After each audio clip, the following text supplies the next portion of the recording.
Welcome back to Literocity. We are on the book bus with Connie Kolosey, who leads up this project. Connie, tell us a little bit about what to expect from the book bus this year. Well, we're really excited because this is our third year, and each year we get a little stronger and better. And last year, and the last 2 years, we've only had one bus. This year we're going to have two. And we're going to be able to make it to all of the Summer Bridge sites for elementary, middle, and high school. So all students participating in Summer Bridge are going to have an opportunity to come on the bus and select two books that they want to take home and read for the summer, and they are their books. So they get to keep the books forever and ever? They get to keep the books forever and ever. What would be great is maybe if the schools organized some kind of exchange when they got back so they can switch it up, but the books belong to them. That's so exciting. Talk a little bit about what we have right here behind us.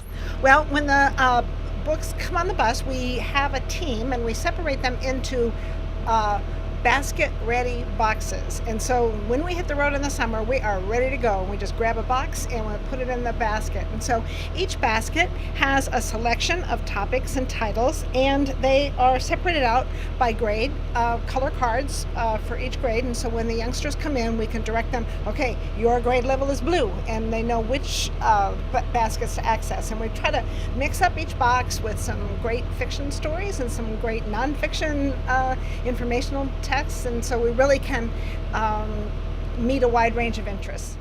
They sure do look like exciting and interesting books. And speaking of exciting and interesting books, where do these books come from?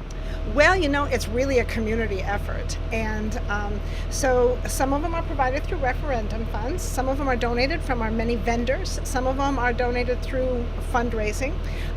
We have a community group that's making a large donation. And so it really is, people really love the idea of getting books in the hands of kids, and have really responded to making that happen. Well, what an exciting project, a beautiful book bus, and I thank you for everything that you're doing to get this going. Thank you, Hallie. Throughout the year, we've introduced you to the work that our elementary teachers are doing with the groundbreaking practice of guided reading.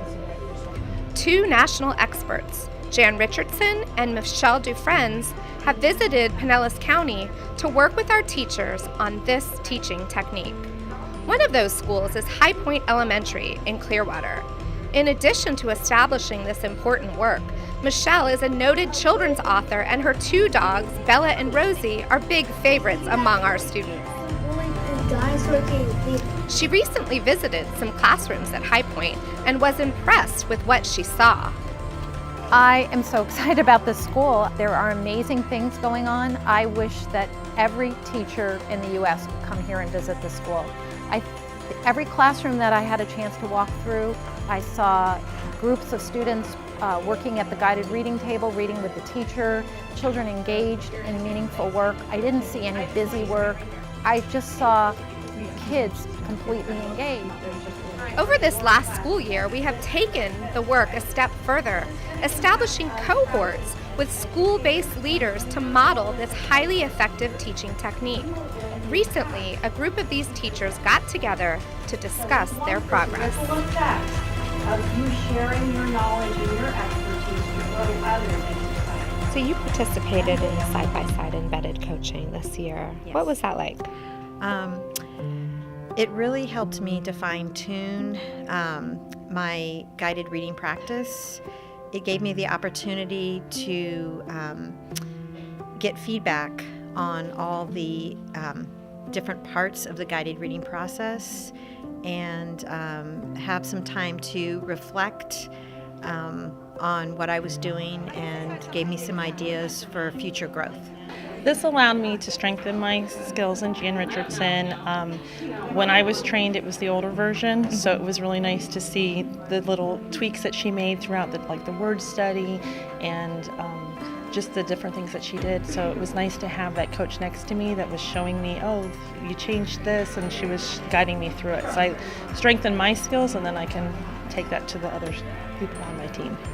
Yes, that was a really great process because we could Tammy worked with me. She would pull right in with me, and we would look at our learners right there, and I was able to, if I had questions, stop. She could coach me in, and she got to know the group that I was working with as well. So as we came back each time, we updated a little bit, and I was able to share some of my concerns with her, and even ask her like for next steps and things. So when Tammy was there, I always felt like I was learning as well as my kids were learning. And so we did a little bit of both. Either she was able to model for me, or then we guided, and just that process of knowing she was coming back, that I had someone to lend, an ear, have someone listen to me and try to help me make some of those instructional decisions that maybe I wasn't as fluent in before.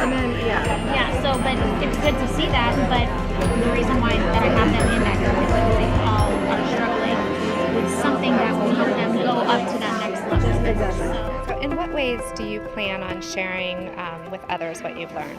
I definitely plan on taking everything I've learned back to my team and also other staff members in my school, because even though we've all had extensive training in guided reading, I feel like this has helped me kind of pinpoint those little fine little mistakes that we all sometimes make, and I think that I'm going to be able to teach them and just model the right way and just be there for any questions that they might have.